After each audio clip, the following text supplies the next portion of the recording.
نبی پاک صلی اللہ تعالیٰ علیہ وآلہ وسلم سے امت کا جذباتی رشتہ ہے. یہ پہلے دن سے ابو جہل کب منع کرتا تھا کسی مسلمان کو کہ خانہ کعبہ میں نماز نہ پڑھو، قدر پڑھو. حضرت صہیب ابن سنان رومی سے اس نے کہا کہ آپ اپنے طریقے کے مطابق، مسلمانوں کے طریقے کے مطابق کعبے کے اندر نماز پڑھیں، جو مرضی کریں. روکتے تو وہ نبی پاک کے قریب جانے سے تھے. وہ منڈیوں میں بیٹھ جاتے تھے، حضور کے قریب نہ جانا، حضور کے قریب نہ جانا، حضور کے قریب نہ جانا. میری بات کو آپ سمجھے اور ہمیشہ یاد رکھیں، امت کا نبی پاک سے جذباتی رشتہ. جذباتی، یہ جو رسول اللہ کی امت ہے یہ گناہگار ہو سکتی ہے پر اپنے نبی کی غدار نہیں ہوتی. میں آپ کو صحیح کہہ رہا ہوں. میرے کلین شیو نوجوان کے کان میں آپ جا کے کہیں نبی پاک، چاہے اس نے نماز نہ پڑھی ہو، چاہے اس نے داڑھی نہ رکھی ہو، آپ حضور کا نام لیں اس کے رونگٹے کھڑے ہو جاتے ہیں. اس کی طبیعت، اس کا دل دھک دھک کرتا ہے. اس کی ایک ایک روح سے محمد محمد کی آوازیں نکل. یہ فیض ہے رسول پاک کا اور یہ کرم ہے اللہ کا اس امت کے ساتھ. امیر ملت پیر جماعت علی شاہ صاحب محدث علی پوری فرماتے ہیں ایک جگہ ہندوؤں کا جلسہ تھا، ہندو پنڈت تقریر کر رہا تھا. اس نے نبی پاک صلی اللہ علیہ وسلم کی شان میں معاذ اللہ کو بے ادبی کر دی. مسلمان تھے ہی نہیں. ایک مسلمان تھا، وہ ملنگ نہیں ہوتے دوری ڈنڈے والے، اس کے پر رنگین ڈنڈا تھا، وہ کہیں دور بیٹھا تھا. تو اس نے سن لی، اسپیکر چل رہا تھا، تو وہ ڈنڈا لے کے تو اسٹیج پہ چڑھ آیا. وہ کہتا ہے میں نے پنڈت کے سر میں مارا ایک ہی ہے پر مارا ذرا صحیح کر کے. وہ ڈھیر ہو گیا، لوگوں نے گرفتار کر لیا، جیل میں چلا گیا. پیر صاحب کہتے ہیں میں ملنے گیا، بندے کو بسم اللہ بھی سیدھی نہیں پڑھنی آتی، سورۃ اخلاص بھی ٹھیک نہیں آتی، ربنا آتینا دعا نہیں کر سکتا، ملنگ ہے. میں ملنے گیا اور میں نے کہا یار نہ تو نماز پڑھے، نہ داڑھی رکھے، نہ تو مسجد جائے، پر تو نے کمال کر دی. تو کہتے ہیں پیر صاحب چھم چھم رویا اور پنجابی میں کہنے لگا پیر صاحب میں گناہگار ہاں پر اپنے نبی دا غدار تے نہیں نا. یہ گناہگار اور غدار میں فرق ہوتا ہے. میں گناہگار ہوں پر یہ تو نہیں نا کسی کی ضرورت کہ میرے سامنے میرے نبی کے بارے میں بات کر جائے اور ساڈی اچھی تے سچی سرکار نو گل کر جائے. یہ بات آپ سمجھیں. دشمن احمد پہ شدت کیجئے، ملحدوں سے کیا مروت کیجئے، شرک ٹھہرے جس میں تعظیم رسول، اس برے مذہب پہ لعنت کیجئے. اور مثل فارض زلزلے ہوں نجد میں ذکر آیات ولادت کیجئے اور یا رسول اللہ کی کثرت کیجئے. نبی پاک کا پیار امت کے لیے سرمایہ حیات ہے. رسول پاک کے ساتھ امت کا والہانہ رشتہ ہے. نبی پاک کے ساتھ والے حضرت خبیب کو گرفتار کر لیا مکے والوں نے. اس وقت غربت تھی اسلام پر. مکے میں سارے لوگ کٹھے ہو گئے اور چوک میں پھانسی دینے لگے حضرت خبیب کو. کہنا آسان ہے، کرنا بڑا مشکل ہے. بندہ جیل میں الجھ جائے تو میں نے بڑے بڑے سیانے لوگ معافیاں مانگتے دیکھے، بڑے بڑے لوگ کہتے دیکھے ہیں کہ یہ کام بڑا. کہتے تنہائی بذات خود ایک مصیبت ہے. آپ کو اکیلا رہنا پڑ جائے نا، یہ لاک ڈاؤن ہوا ہے تو لوگ نفسیاتی مریض بن گئے. اکیلے رہنا، تنہا رہنا کوئی چھوٹا کام ہے. حضرت خبیب اکیلے اور مکے کا دور اور چاروں جانب کافر، اور چوک میں جب پھانسی پہ لٹکایا جانے لگا تو ابو سفیان بولے اور بول کے کہنے لگے یار بندہ کوئی کام کر کے بڑا پچھتاتا بھی ہے کہ یار نتیجہ کیا نکلا. تو معاذ اللہ آپ کا بھی نتیجہ تو پھانسی ہے. تو آپ کا کیا خیال ہے؟ یہ آپ یقین کریں کہ لوگ صحیح صحیح ساتھ چلتے ہیں، تھوڑی سی دشواری اٹھانی پڑ جائے تو کہتے ہیں میں گاڑی ٹھیک تھا، پر انہی پتھروں پہ چل کے اگر آ سکوں تو میرے گھر کے راستے میں کوئی کہکشاں نہیں ہے. لوگ نا میٹھا میٹھا کھانا چاہتے ہیں، تھوڑا کڑوا آ جائے تو مصیبت بن جاتی ہے. کہتے ہیں سارے فلانے سے پیار کریں گے تو میں کروں گا، سارے مخالفت بھی کریں گے تو ہم انشاءاللہ پیار ہی کریں گے. یہ کیا بات ہوئی کہ ہم زمانے کا رنگ دیکھ کے چلیں گے؟ اب بعض لوگ پچھتا رہے ہوتے. حضرت خبیب سے کہا ابو سفیان نے، ابھی کلمہ نہیں پڑھتے تھے، کہنے لگے تو اس وقت پھانسی پہ لٹک رہا ہے اور تیرے نبی مدینے میں اور آرام میں اور ان کے صحابہ آرام میں، اہل بیت گھر میں. تیرے ذہن میں اگر اس وقت یہ بات ہو کہ اس وقت تیری جگہ پہ وہ ہوتے معاذ اللہ، تو پھر کیا ہوتا؟ مجمع غیروں کا، علاقہ غیروں کا. یہ ٹائم آیا تھا اب نعرہ رسالت لگانے کا. اب ٹائم آیا حضرت خبیب نے نعرہ رسالت لگانا ہے، پر لگانا کس طرح ہے کہ کافر یاد رکھیں. حضرت خبیب سے کہنے لگے اگر تیری جگہ حضور ہوتے تو پھر تیرا کیا خیال ہے معاذ اللہ؟ تو حضرت خبیب کہنے لگے تم ابھی بھی نہیں سمجھے. ٹھیک ہے میں مکے میں اکیلا ہوں, سارے لوگ مدینے میں ہیں, پر میں پچھتا نہیں رہا, میں تو فخر کر رہا ہوں. میں فخر کر رہا ہوں اس لیے کہ چوری کر کے جان نہیں دے رہا, مدینے والے کی عزت پہ جان دے رہا ہوں. میں فخر کر رہا ہوں. فرمایا سن, تو کہتا ہے تیری جگہ حضور ہوتے اور تم انہیں یہاں معاذ اللہ پھانسی پہ لٹکاتے. فرمایا سن, میں تو یہ بھی پسند نہیں کرتا کہ میں گھر میں بیٹھا ہوں اور میرے نبی کو ہلکا سا کانٹا بھی چبھ جائے. ہمارا اپنے نبی سے محبت کا رشتہ ہے, ایک کانٹا بھی حضور کے قدم مبارک میں چبھے ہمیں برداشت. مجمع ان کا تھا, نعرے لگ رہے تھے, ہم نے مسلمان پکڑ لیا, لیکن حضرت خبیب نے اکیلے, اللہ کرے آپ کو میری بات کی سمجھ آئے, اللہ کرے آپ کو سمجھ آئے, اکیلے جب پھانسی کے تختے کے قریب نعرہ لگایا نا کہ میں تو کانٹا بھی نہیں چبھنے دوں گا اپنے نبی کو, اب سارے ہار گئے. اب اس ایک جملے نے نا ان کو شکست خوردہ کر دی. اب بول کچھ نہیں سکتے تھے, گردنیں جھک گئیں. اور جب سناٹا چھایا تو ابو سفیان ساتھ والے سے کہنے لگا باقی ساری باتیں اپنی جگہ پر ہیں, پر اصحاب محمد سے پیار تو بڑا ہی کرتے ہیں نا. اور وہ کچا رنگ للاری والا جیڑا چڑھ دا تے لیندا رہندا, اے عشق تیرے دا رنگ محمد چڑھ جائے پھر نہیں لیندا. کہا یار پیار تو یہ کرتے ہیں نا, اس میں کوئی شک والی بات. اس پیار سے کافر ڈرتا ہے. نبی پاک کے ساتھ جذباتی وابستگی, حضور کے ساتھ غلاموں کا جذباتی رشتہ, اور نبی پاک صلی اللہ تعالی علیہ وسلم کی آمد پر تشکر کے جذبات. امام راضی نے لکھا ہے کہ حضرت موسیٰ کلیم اللہ علیہ السلام نے تورات کی تختیوں کے اندر ایک امت کا ذکر پڑھا کہ جو امت گناہ کا ارادہ کرے گی تو گناہ لکھا نہیں جائے گا جب تک کر نہ لے, اور نیکی کا ارادہ کرے گی تو رب ان کی نیکی لکھ دے گا, اور جب وہ کر لے گی تو اللہ 10 گنا اجر عطا کرے گا. اور وہ ایسی امت ہوگی کہ جن کے چہرے قیامت کے دن نور کی طرح چمکیں گے, اور وہ امت ہوگی جن کی اللہ تعالیٰ زمین ساری پاک فرما دے گا, جہاں نماز پڑھیں گے نماز ہو جائے گی. یہ تذکرے پڑھ کے تو حضرت موسیٰ کلیم عرض کرنے لگے اللہ یہ امت میری بنا دے. تو رب کریم نے فرمایا کہ موسیٰ نہیں, یہ تو میرے محبوب کی امت ہے. فرمایا یہ تو میرے نبی پاک کی امت, حضور کی امت. اللہ اکبر. حضرت موسیٰ معمولی آدمی نہیں, وہ جلیل القدر پیغمبر ہیں جن کا قرآن کے ہر سپارے میں تذکرہ ہے, کہیں واضح طور پہ کہیں اشارتاً, ہر پارے میں. اور حضرت موسیٰ اللہ کے وہ نبی ہیں جو رب سے ڈائریکٹ باتیں کریں کوہ طور. کہا اے موسیٰ یہ امت تو میرے نبی کی ہے. حضرت موسیٰ علیہ السلام عرض کرتے ہیں, امام راضی نے لکھا ہے, کہتے ہیں اے اللہ پھر مجھے اپنی نبی کی امت میں شامل کر. او یار ہمیں لوگ کہتے ہیں میلاد نہ مناؤ, جس امت میں آنے کے لیے حضرت موسیٰ نے دعا مانگی, جس محبوب کی غلامی کے لیے ہمیں تو دعا بھی کوئی نہیں مانگنی پڑی, اللہ نے فضل سے ہی مدینے والے کا غلام بنا دیا. تو ہم حضور کے تذکرے نہ کریں, ہم تشکر نہ کریں, ہم نبی پاک صلی اللہ تعالی وسلم کی نعت نہ پڑھیں, ہم حضور کے آنے پر جشن کا اظہار نہ کریں. ہر وہ جائز طریقہ جس سے اظہار خوشی ہو سکے وہ میلاد پہ کرنا چاہیے, اور اس کے لیے اسباب بنانے چاہیے. امت کا ایک جذباتی انداز ہونا چاہیے نبی پاک کے ساتھ, ایک وارفتگی, ایک ذوق, ایک طبیعت کے اندر وجدان. نعرہ مطلب اس طرح نہ ہو کہ بس چل رہا ہے کام.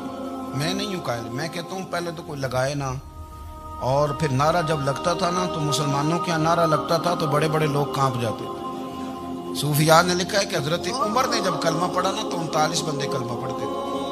تو نبی پاک نے رات کو دعا مانگی, اے اللہ عمر کو مسلمان کر کے اسلام کو عزت دے.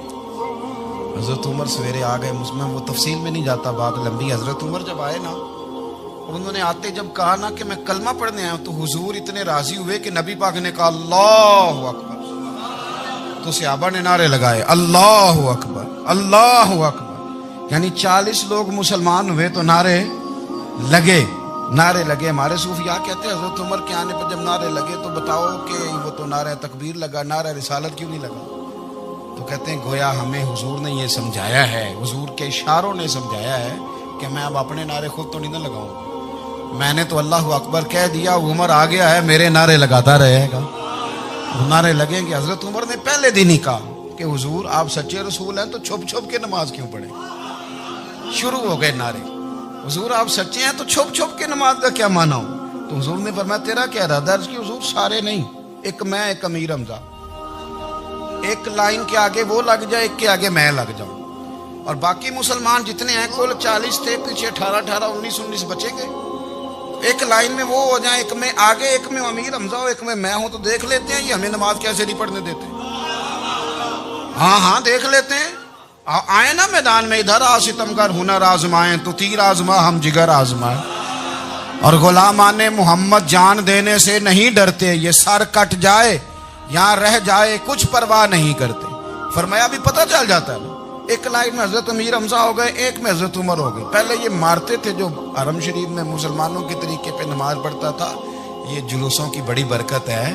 اندر بیٹھے رہے نا چپ کر کے، نکل جائیں تو پتہ کچھ بھی نہیں چلتا. جب نکلتے ہیں نا لوگ کہتے ہیں جلوس کیا معنی ہے، تو میں بتاتا ہوں نا جلوس کا معنی کیا ہے.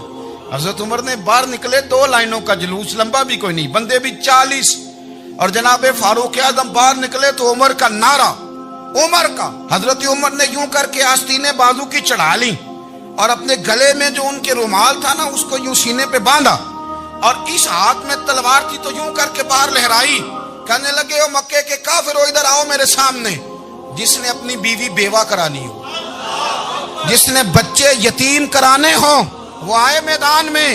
مصطفیٰ کے غلام آج سڑکوں پہ نکل آئے میدان میں ہمارے سامنے ہمارا مقابلہ کرے. آئے نا میدان میں، ہم نکلے ہیں.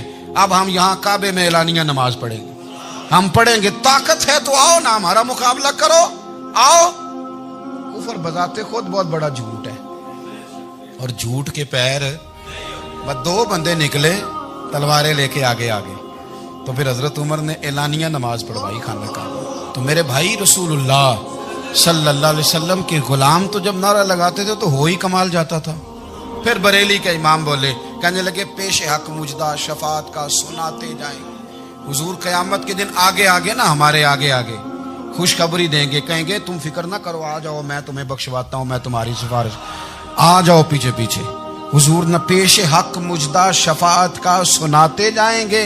یقین کریں بریلی کے امام کو بھی بڑا ہی رنگ آتا ہے بیان کرنے کا. کہنے لگے آپ روتے جائیں گے. اللہ کو منانا ہے نا حضور نے. کہتے ہیں پیش حق مجدہ شفاعت کا سناتے جائیں گے، آپ روتے جائیں گے پر ہم کو ہنساتے جائیں گے. باغ جنت میں محمد مسکراتے جائیں گے، پھول رحمت کے گریں گے ہم اٹھاتے جائیں گے. اور حشر میں ہوگا ہمارا داخلہ اس شان سے، ہم یا رسول اللہ کا نعرہ لگاتے جائیں. ہم یا رسول اللہ کا نعرہ. امام راضی کہتے ہیں حضور نے ایک رکا پکڑا چھوٹا سا، ایک بندے کو لوگ دوزخ میں لے کے جا رہے ہیں. اچھا مجھے ایک بات بتاؤ، فیصلہ پہلے ہو گیا ہے، اللہ کے سامنے ہوا ہے، اور فیصلہ ہو گیا اور طے ہو گیا کہ دوزخ میں جانا ہے. وہ قریب پہنچ گئے دوزخ کے، تو حضور نے دیکھ لیا. اور بتایا کس نے؟ حضرت آدم نے. حضرت آدم کہنے لگے حضور وہ آپ کے غلام کو دوزخ میں لے جا رہے ہیں. نبی پاک آگے گئے. کیا پڑھتے ہیں ہمارے بھائی؟ حضور نے مجھے ان سے چھڑا کے چھوڑ دیا. نبی پاک صلی اللہ علیہ وسلم آگے گئے، فرمایا ادھر آؤ، کہاں لے کے جا رہے ہو؟ اللہ کے سامنے فیصلہ ہوا نا، فرشتوں نے کیا ہے نا.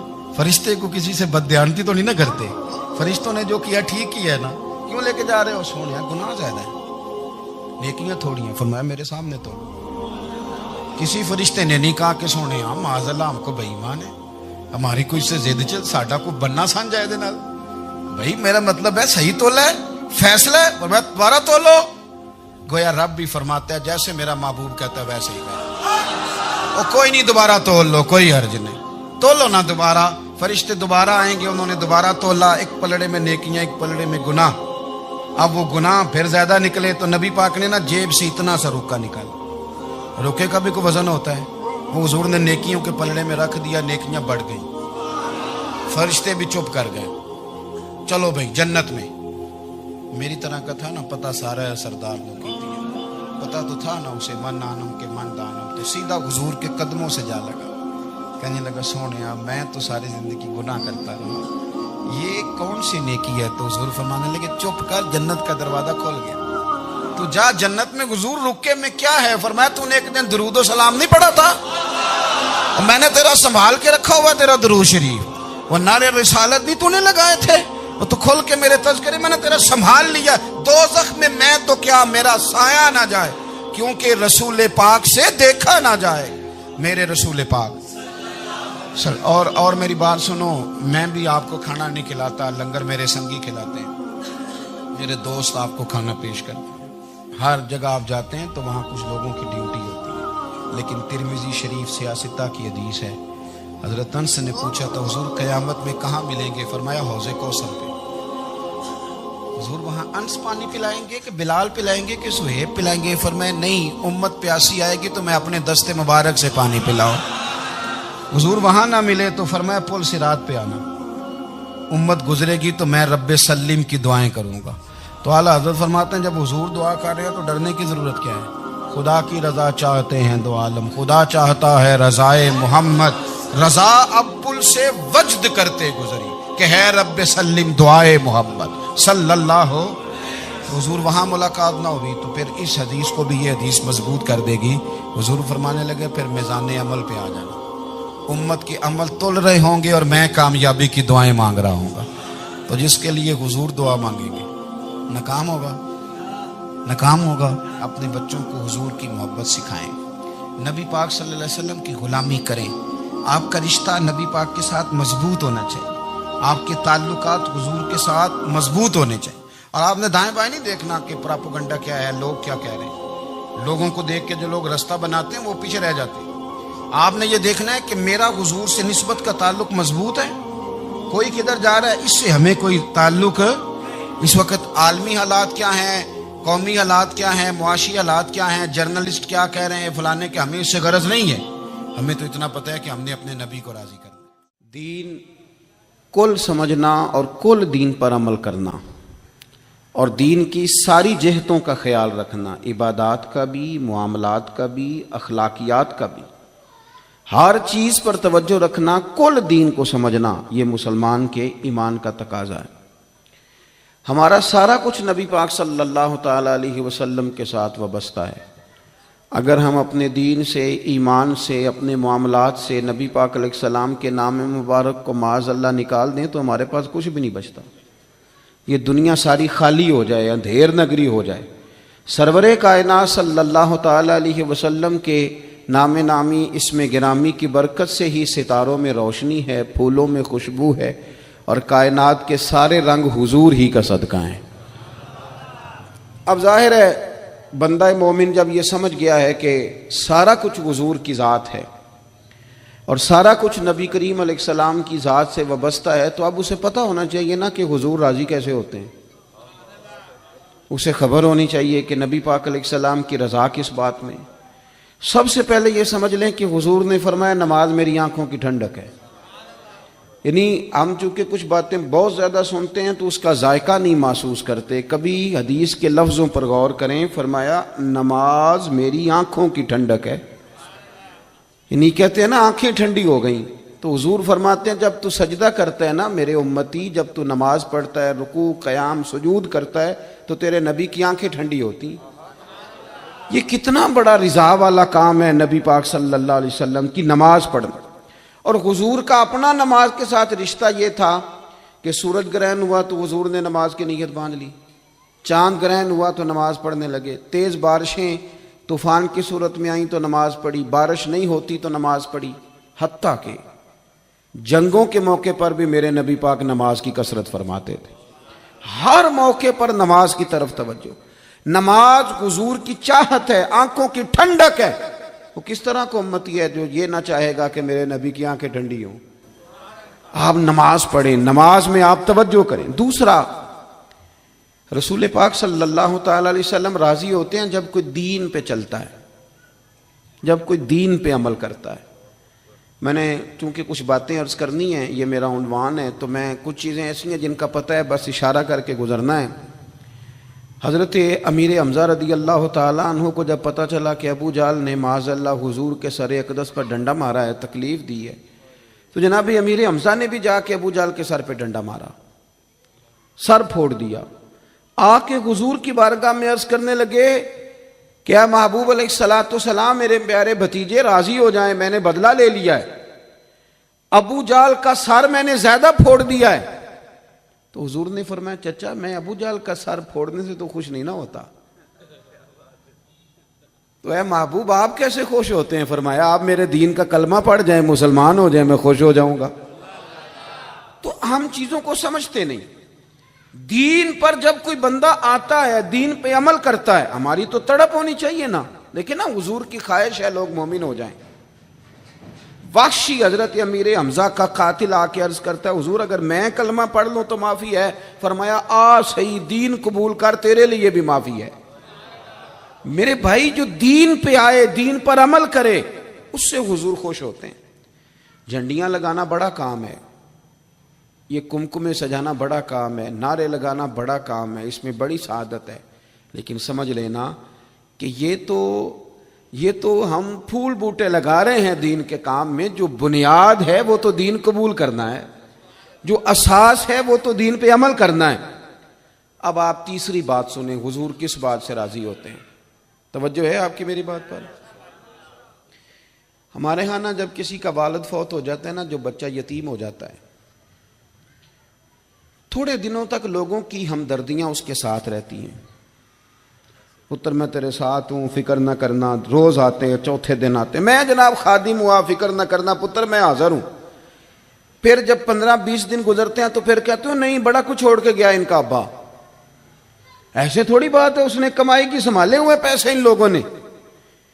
پھر تھوڑے سے 6 ماہ گزر جاتے ہیں تو پھر کمزوریاں نظر آتی ہیں یتیموں میں. پھر لوگ کہتے ہیں نہیں جی یہ نکمے بڑے ہیں، انہیں کام کرنا چاہیے، ہاتھ پھیلاتے ہیں، عادت پڑ گئی ہے. میں نے دیکھا ہے آہستہ آہستہ سخت ہو گئے. میں نے یتیموں کی یہ کیفیت دیکھی ہے کہ وہ اتنے زیادہ پریشان ہو جاتے ہیں، اتنی آزمائش میں آ جاتے ہیں کہ وہ باقی سارے لوگوں سے نفرت کرنے لگتے ہیں. کہاں گئے وہ کل جو کل والے دن آ کے کہہ رہے تھے مجھے بتاؤ میں روٹی پکاتا ہوں؟ 10ویں میں مجھے یاد کرنا بھول گیا انہیں سارا کچھ. وہ جس نگاہ سے اپنے بچے کو دیکھتے ہیں اس نگاہ سے دیکھتے ہی نہیں. سخت گیر ہو جاتے ہیں وہ لوگ جب ان کے سروں سے سایہ اٹھتا ہے اور ان کے اپنے ان کے قریب نہیں جاتے. آؤ نا، یہ نبی پاک کو راضی کرنے والا کام ہے. میرے رسول پاک نے فرمایا میں اور یتیم کی پرورش کرنے والا. اگر کبھی آپ ان جملوں پہ غور کر لیں تو مزہ آ جائے. حضور نے فرمایا میں اور یتیم کی پرورش کرنے والا، کفالت کرنے والا اس طرح جوڑ کے جنت میں جائیں گے جس طرح میری 2 انگلیاں جڑی ہوئی ہیں. اتنا زیادہ حضور راضی ہیں، اتنا قرب ملے گا. 2 انگلیوں کی طرح جوڑ کے حضور کے ساتھ جنت میں جائے گا. وہ اپنے پرائے کا غم کھانے والا، مرادیں غریبوں کی بر لانے والا، مصیبت میں غیروں کے کام آنے والا. میرے عزیز نبی پاک صلی اللہ تعالی علیہ وسلم نے کہا تم نہ اشک شوئی کرو. چوتھا کام کیا ہے حضور کو راضی کرنے والا؟ سبق بھولتا نہیں جا رہا آپ کو. پہلا کیا بتایا؟ اللہ تو ان خوش رکھے 4-5 بندیاں نو یاد ہے ماشاءاللہ. نماز پہلا کام. دوسرا جی دین پہ عمل کرنا. تیسرا جی یتیم کے ساتھ. او ماشاءاللہ جی اتنی اچھی کلاس مل گئی ہے آپ کو تو سبق یاد ہو رہا ہے. اب چوتھی بات سنیں. آپ نے بڑا سنا ہے بیٹیوں کے بارے میں، ہمارے رویے بڑے میٹھے ہیں، بڑے اچھے ہیں. بیٹی او جی تی آ گئی سی بوئے تھے، یہ ساری باتیں بڑی خیر کی ہیں، بڑی خیر کی. پر ناراض نہ ہونا، بیٹی کو نا پیار بھی دیتے ہیں، بیٹی کے نام پہ روتے بھی ہیں، بڑا کچھ کرتے ہیں، پر بیٹیوں کو حصہ نہیں دیتے. اور یہ حصہ صرف کروڑ پتی آدمی کا تو نہیں بنتا، جس کا 5 مرلے کا مکان ہے اس کی بیٹی کا بھی حصہ بنتا ہے. چودھریوں پہ اعتراض کرنا، سیٹھوں نوابوں پہ اعتراض کرنا، جاگیرداروں پہ اعتراض کرنا، وہ جو حصہ نہیں دیا آپ نے دیا ہے. اور میں نے جی شادی کر دی تھی بچی کی، تو بچے کی نہیں کی، اس پہ نہیں پیسے لگے. میں نے جناب یہ حال کر دیا تھا کہ میں نے جناب وہ بچی کو نا جی جہیز اتنا دے دیا، تو وہ بیٹے نے 3 دفعہ کام شروع کر کے جو ضائع کیا ہے کاروبار وہ نہیں نظر آیا. اور پھر اگر خدا نہ خواستہ باپ چلا جائے اور بھائی کے ذمے لگ جائیں تو میں نے دیکھا ہے کہ بھائی اتنا کام نہیں کرتے جتنی کہانیاں سناتے ہیں. تیرا فلاں بھی میں نے کیا، فلاں بھی میں نے کیا. بھئی تیری بہن تھی تو نہیں کرنا تھا؟ او یارو، بیٹی کا پیار حضور اس سے راضی ہوتے ہیں، حضور راضی ہوتے ہیں. نبی پاک علیہ السلام نے فرمایا جس کے حصے میں 4 بیٹیاں آئیں یا 3 بیٹیاں آئیں یا 2 بیٹیاں آئیں، مختلف روایتوں میں لفظ ہے، یا فرمایا 1 بیٹی آئی ਧੀਆਂ ਲਈ ਪਰਦੇਸ ਵੇ ਬਾਬਲ ਤੇ ਪੁੱਤਰਾਂ ਲਈ ਜਾਗੀਰਾਂ,